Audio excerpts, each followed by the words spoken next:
কালকে ফলতার এক বিয়েরও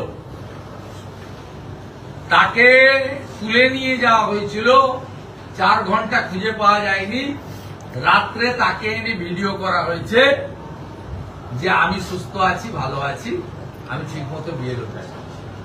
তার বাড়ির লোকই সব জায়গায় অভিযোগ করেছিল যে বাড়ির লোককে খুঁজে পাওয়া যাচ্ছে না, তিনি গিয়ে। কালকে ফলতাতে স্টেট অবজারভারের সামনে 17 জন বিএলওকে জয়েন্ট ভিডিও এবং ভিডিও সানুবক্সি সাদা খাতার ভিডিও সাজিয়ে নিয়ে গিয়ে বলিয়েছে। এবং আপনি শুনলে অবাক হয়ে যাবেন, স্টেট অবজারভার আমাদের টাইম দিয়েছে আগামী পরশুদিন আইদার সঞ্জয় সিং আর শিশির বাজোরিয়া যে কোনো একজন নিয়ে আসবেন ফলতার বিজেপির টিমকে। আমাদের বিজেপির কোন প্রতিনিধি কালকে ছিল না।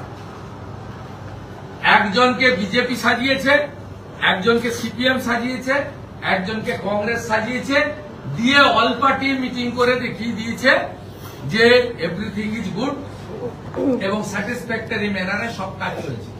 আপনি ভাবতে পারেন রাজনৈতিক দলের প্রতিনিধিত্বেও চুরি। এরা চুরি করতে বাকি রাখেনি, চোখ চুরি করছে কদিন আগে বারাসাতে। আর কালকে ফলতাতে রাজনৈতিক দলের প্রতিনিধি চুরি করেছে। স্টেট অবজারভার বলেছে আমি কড়া ব্যবস্থা নেব। আপনারা চিঠি পেয়েছিলেন? আমরা বলেছি নো। আমাকে ডিস্ট্রিক্ট প্রেসিডেন্ট ফলতার যিনি ইনচার্জ মধুদি আছেন তারা জানিয়েছেন বিজেপি কোনো চিঠি পায়নি, মেলে হাতে কোনো চিঠি পায়নি। সেকেন্ড হচ্ছে বিজেপির কোন প্রতিনিধি কালকে ছিল। কংগ্রেস সিপিএম এর বিষয় আমি বলতে পারবো না, ওরা বলতে পারবে। বিজেপির কোন প্রতিনিধি ছিল না।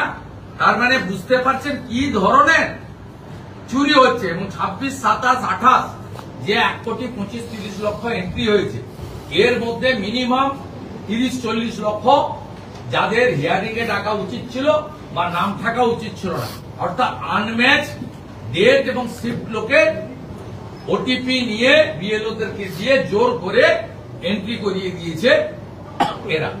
আইপ্যাকের লোক এবং সানুবক্সির মতো কিছু ভিডিও।